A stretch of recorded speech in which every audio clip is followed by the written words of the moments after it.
on Startup Report, actually returning to Startup Report from Constellation for Health, Saru Seshadri. Welcome, sir. Thank you, Joe. Good to be back. And also joining me today, another special guest, Dr. Greg Henderson, the owner of the Florida Eye Specialist and Cataract Institute. Welcome. Thank you for having us, Joe. So this is a unique conversation. We haven't done too many of these. We actually have an investee and an investor, and there's a lot more to it than that. But I wanted to set the stage for that piece of the conversation, which is kind of neat. But let's get started with getting an update on Constellation for Health. Sir, what's the latest? Well, since our last meet, Joe, things have been progressing nicely. We talked about the overall philosophy of payer-provider collaboration and making positive impact on patient outcomes. And I kind of alluded to this joint venture I had with Dr. Henderson, but didn't talk more details. Happy to say that that joint venture also has gone successfully, so much so that Florida Eye Specialist and Cataract Institute is using the product. And then over the last few months, Dr. Henderson and myself and our team looked at how do we grow that piece of the business. That then led to them taking a closer look at Constellation 4. And we all agreed that it is very synergistic to develop both applications together because it's again impacting the patient outcome positively and bringing the payers and providers together. So we both agreed to bring in the Vulcan Health piece of technology into Constellation 4. So I'm so excited about that, and some of the industry pundits we've been speaking to got excited about that news as well. And so Dr. Henderson is a great partner to have, not only as an investor, but he's a personal mentor and a well-wisher for me for many years, and it's good to have him in this role.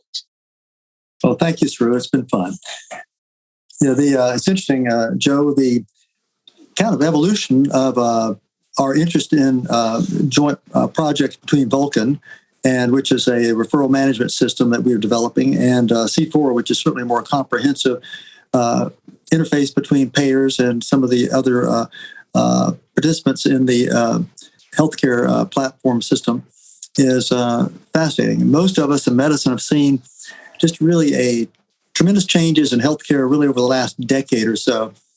We continue to have an aging population, which I might add, I'm falling into that category myself. I'm ahead of you, Saru. You will be too, and you, Joe.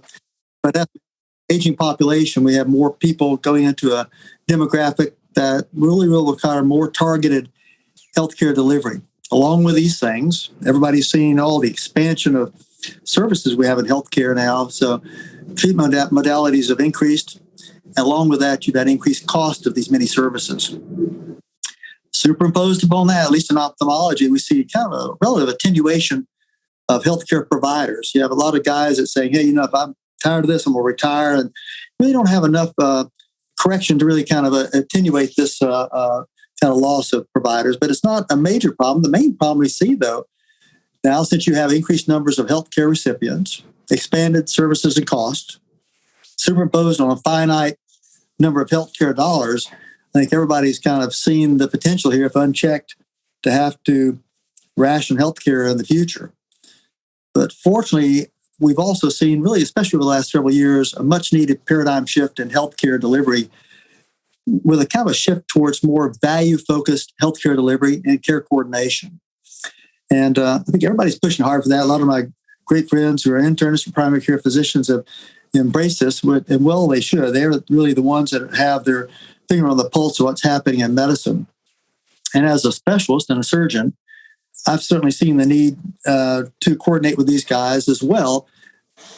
But unfortunately, it's been kind of impeded by the difficulties of communication of vital healthcare information between providers. There's been a tremendous shift as well into utilization of various electronic healthcare management systems. But so frequently, most of these systems don't really communicate well with each other. So you have kind of isolation and siloing of information that really would be useful to one party that's on the EHR of another party. So how do you attenuate this, and how do you solve that problem?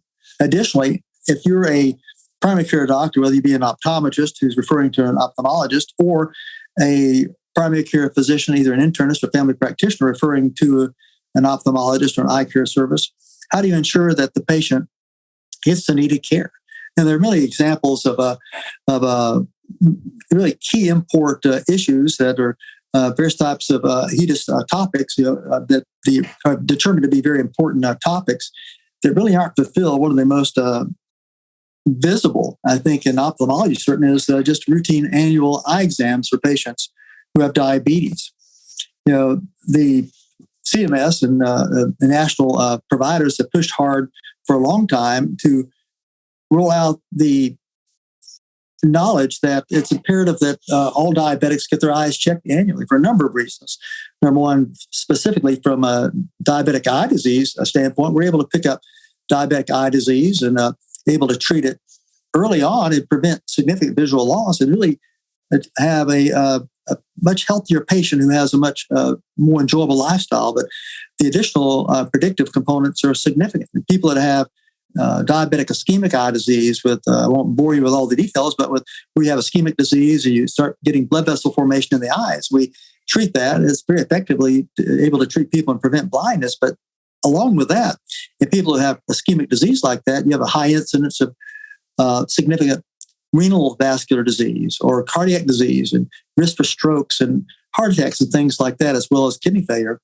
So it's imperative that you get checked on a regular basis if you're diabetic, but yet the referrals to eye care specialists, whether it be ophthalmologist or optometrist, really hasn't been able to be effectively affirmed in the United States.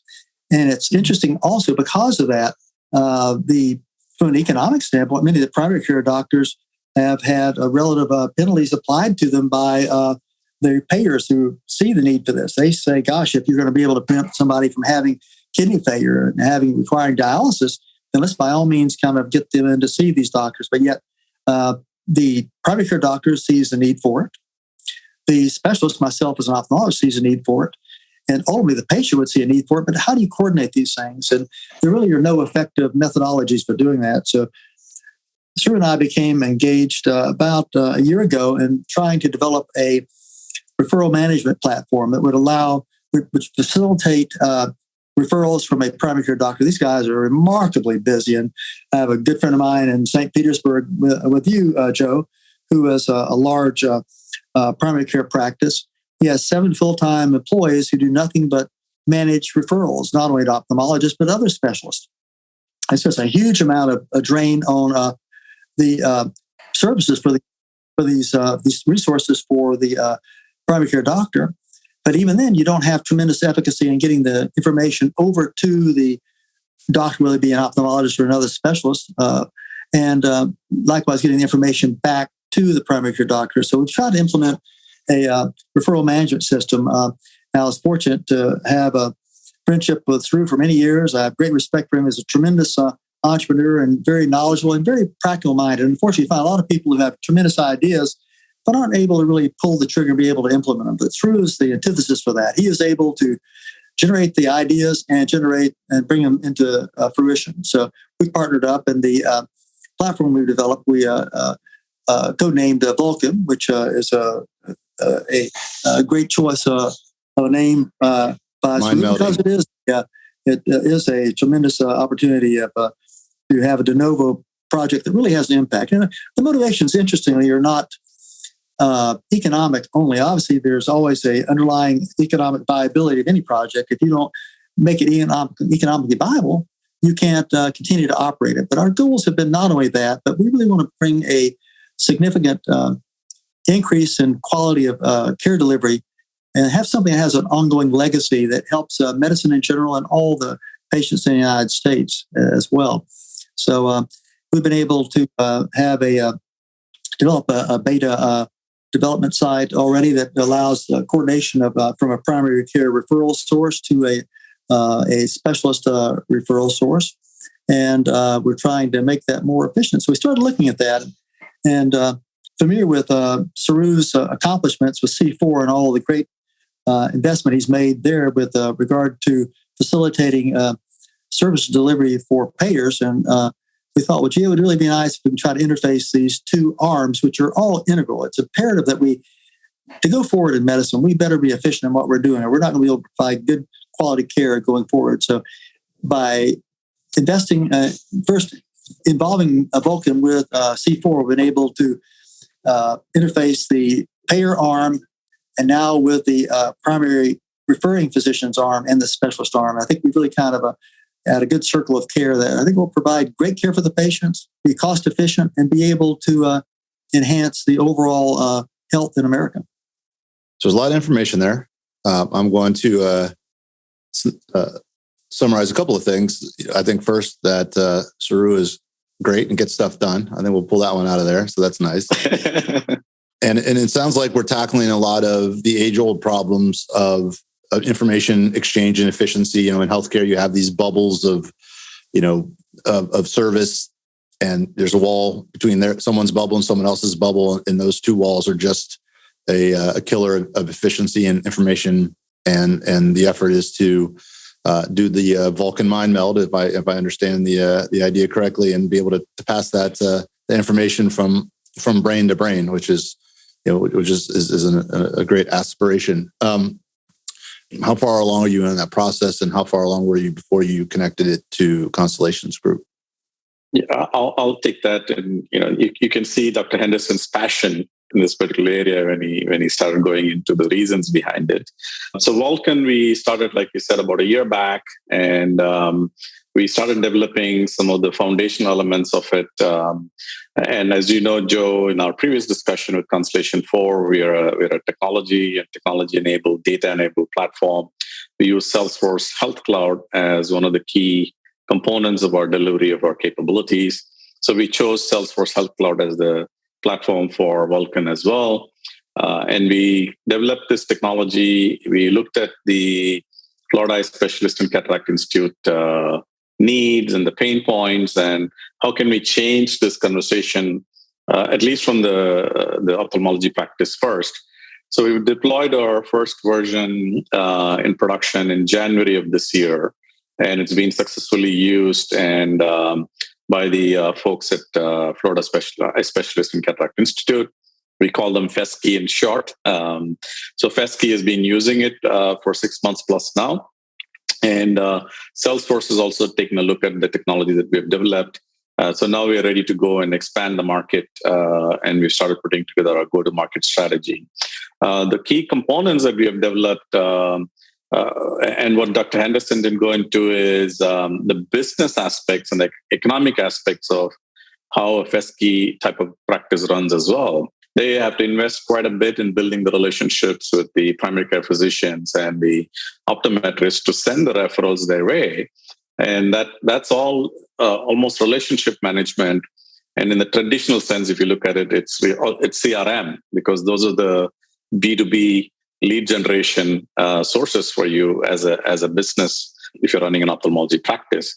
So we've implemented pretty good relationship management capabilities for FESCI to use and use that on a daily basis so that they can track how good is their relationship with the referral sources, who is giving the most referrals, how effective are those referrals, and so on.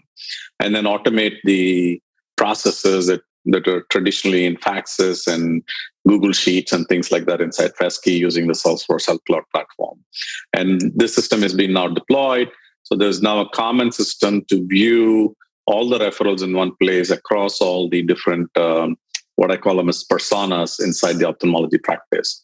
We just launched the portal or experience where the referring physicians, the physicians that are sending referrals to FESCI, also have a capability to directly integrate with the system and have full visibility into the patient life cycle once they've made the referral, which is a huge benefit, right? So that visibility will enable the optometrist to look at, did Saru, who was referred to FESCI for some kind of an eye-related issue, did they go get an appointment? Did they get an appointment? Where are they in the cycle? Are they going through further evaluation and further care needs are done? All those things are now visible for them as well. That feature will get rolled out pretty quickly as well. So we have a very nice roadmap.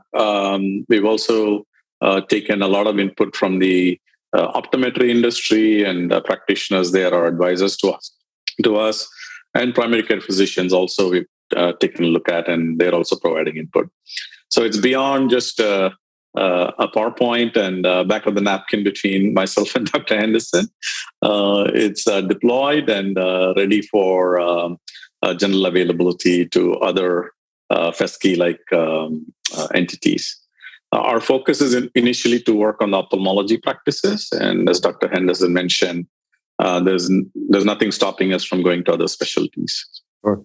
And when you talked about, Dr. Henderson, the quality of the referral as well, because there's information that specialists may have that they wish that the primary care would have and would know to send over. Are there ways that you can incorporate some sorts of questions or checkboxes or anything to help increase the quality of the referrals? Well, sorry, yeah, great assessment. If you look at most of the information that's entered into various types of electronic health records, the voluminous amount of information is stuff that really isn't applicable to that particular referral or that particular evaluation. As an ophthalmologist, it's nice to know if someone's uncle had a history of diabetes, but it's certainly not applicable to the patient. So a lot of the information that you have can be extrapolated from the EHR. What you only want to have is to have something which is vitally important. So we'll probably be able to have some methodology of being able to extract that information. Again, the communications between the various EHRs is still rudimentary. Hopefully, we'll have the capacity in the future to have better direct granular communication between various types of EHRs, but that's not available currently. But if we're able to extract out the information that is important to us, likewise, information going back to the primary care doctor will be likewise, if you would, preened to be those things that are salient to his care of the patient. He doesn't really care if the patient's far side or near side as much as he does whether the patient has diabetic macular edema or whether he's getting new blood vessel formation, which would be foreboding for renal disease. And analogous to that, going forward in other specialties, the same sort of thing is going to come forward. If this is applicable in the future to referrals between other specialists, the primary care doctor going to a cardiologist. The cardiologist certainly will evaluate the patient, but if the patient has a crescendo angina or something that's going to require surgical intervention fairly rapidly, it's important to get that salient information back to the primary care doctor and flag it. And the later iterations of our Vulcan interfaces with C4 will have that information into it. Interesting is just something parenthetically, and Saru brought this up very applicably.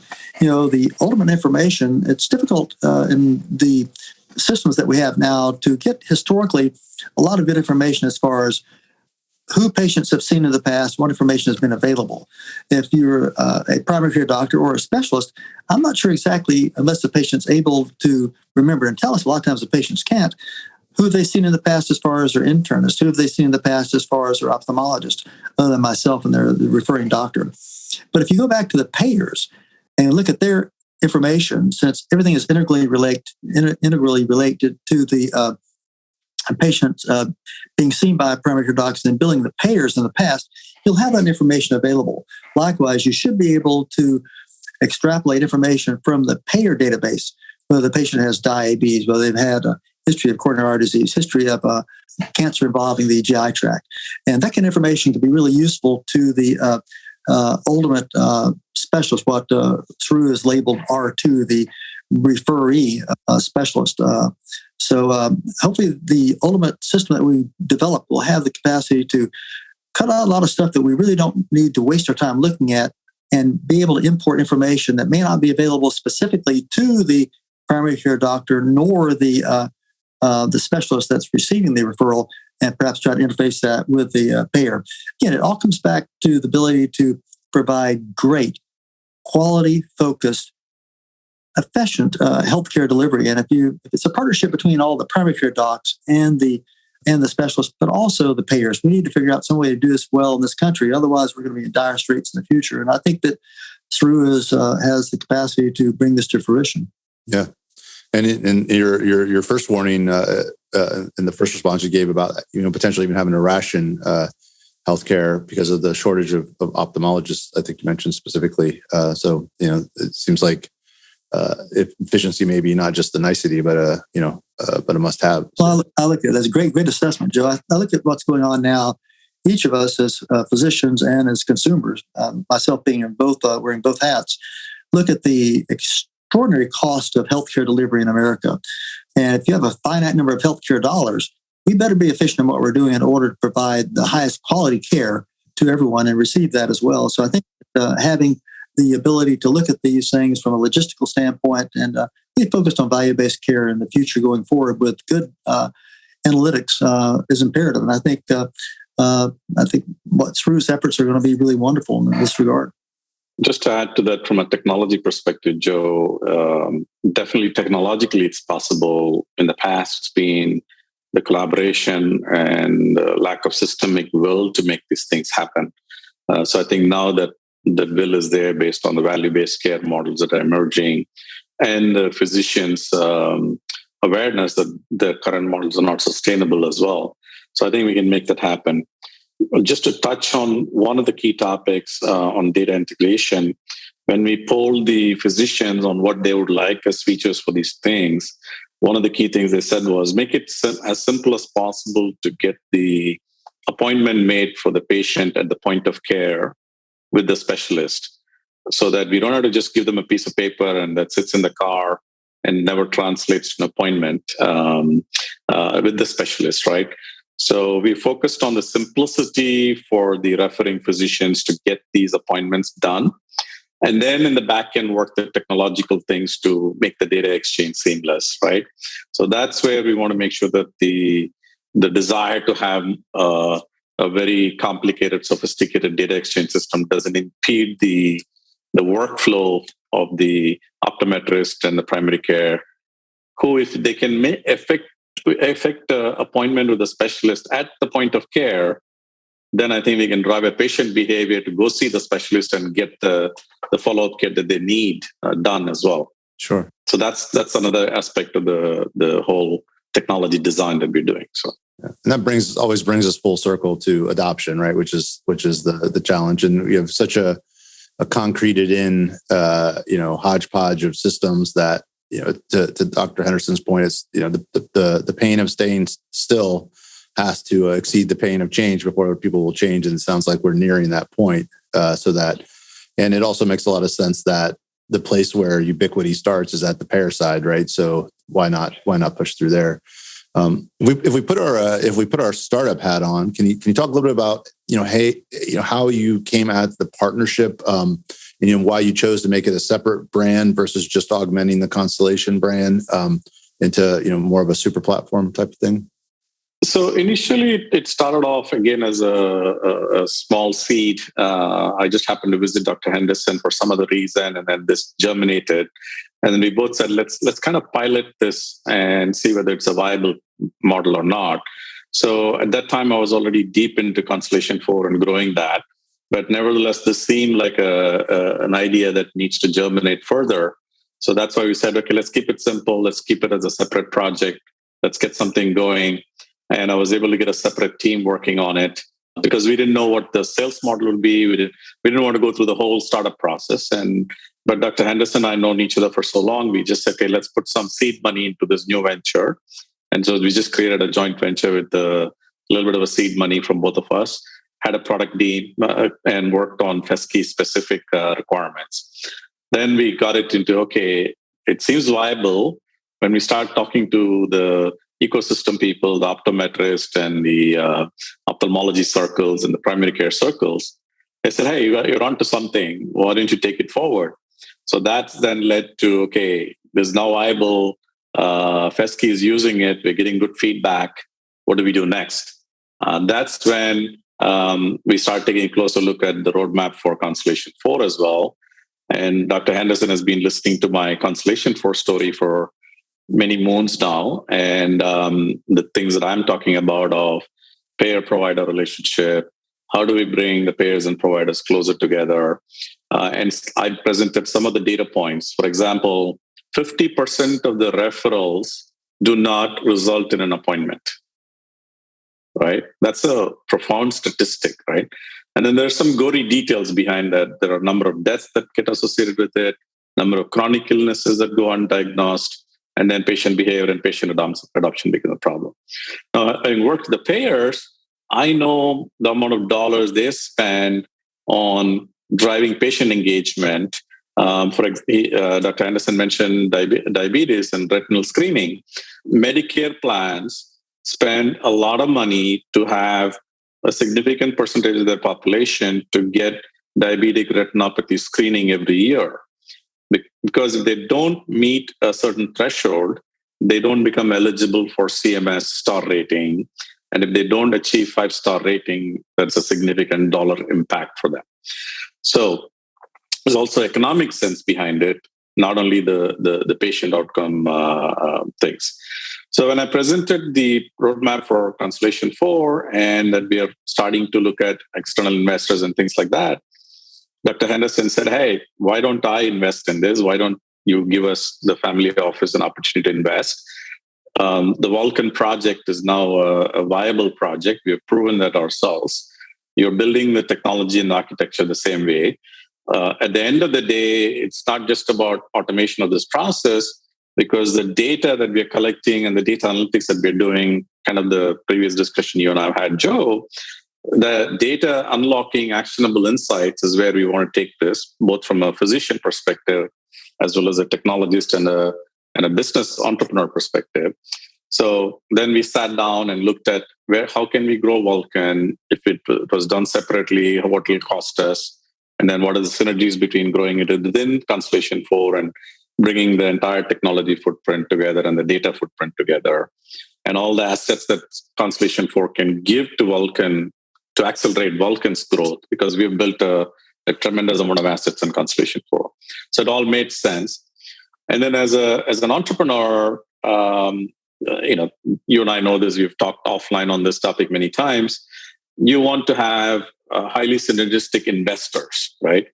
So Dr. Henderson is a great mentor for me. He's an extraordinary business person beyond running a successful practice for 42 years. I look up to him on the way he does his investments and things like that. Our missions are aligned, our culture was aligned, our strategic thought process was very much aligned. So we couldn't have asked for a better combination, a better customer, a successful entrepreneur, successful investor, a physician who's still practicing and delivering care every day. So this is I would say, a perfect combination for us. And so we said, okay, let's bring in Vulcan. So Constellation4 acquired the entire interest of Vulcan Health fully, and Henderson Family Office invested a significant sum into the combined company for a good stake in the business as well. So that's how this whole genesis happened. So. It's a great story, and that's a great success for a startup. Congratulations to you both. Dr. Henderson, can you talk a little bit about some great praise from Saru? Can you talk about your investment style, thesis, insights? What do you look for when you choose to give money? Great question.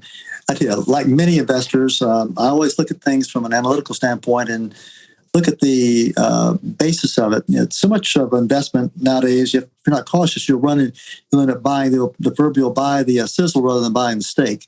So I like to look beneath the hood and make sure things make sense from a fundamental standpoint. So I've always approached that. I've had multiple other businesses crossing many different industries over the years, but the one sine qua non has always been a visualization of a need for a product, whether it be a developmental event or a production of an item.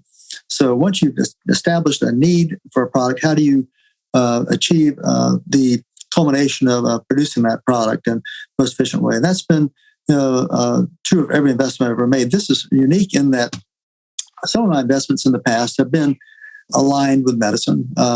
And certainly I have a little bit more of a insight in that than I do some of the other industries I've invested in the past. But this is unique in that this is truly an evolutionary period right now. As I mentioned to you before, there's a dramatic paradigm shift in healthcare provision in this country right now. And I think that this is exciting because it has an impact not only on the provision of quality healthcare, but also cost-efficient healthcare. I think it'll be embraced across the board by all the vested parties in this. I think that the Payers are certainly going to be very interested in it because it'll provide cost-efficient healthcare delivery. The primary care doctors will like it also because of the value-based targeting, and the specialists obviously want to be able to ensure that they have ongoing patient care capability, access, and be able to provide good quality care. But the ultimate beneficiary of this will be the patient. I think that if this is run effectively and well, which it looks with all the indicators, we're going to be able to bring it to remarkable fruition, then the ultimate greatest beneficiary will be the patient. They'll have great quality care going forward. They'll have continuity of care, which will enhance their well-being throughout their life. And I think that just a lot of exciting things going on with this. But so it is exciting for me. And sort of mentioned earlier too, some earlier conversations from an economic standpoint, obviously we want things to be economically viable, but also perhaps as importantly, I want to be able to have something which has a legacy impact on society in general. That's what I know, Joe, all the things you've done, and likewise Saru and I, we've always kind of focused on make sure things are economically viable.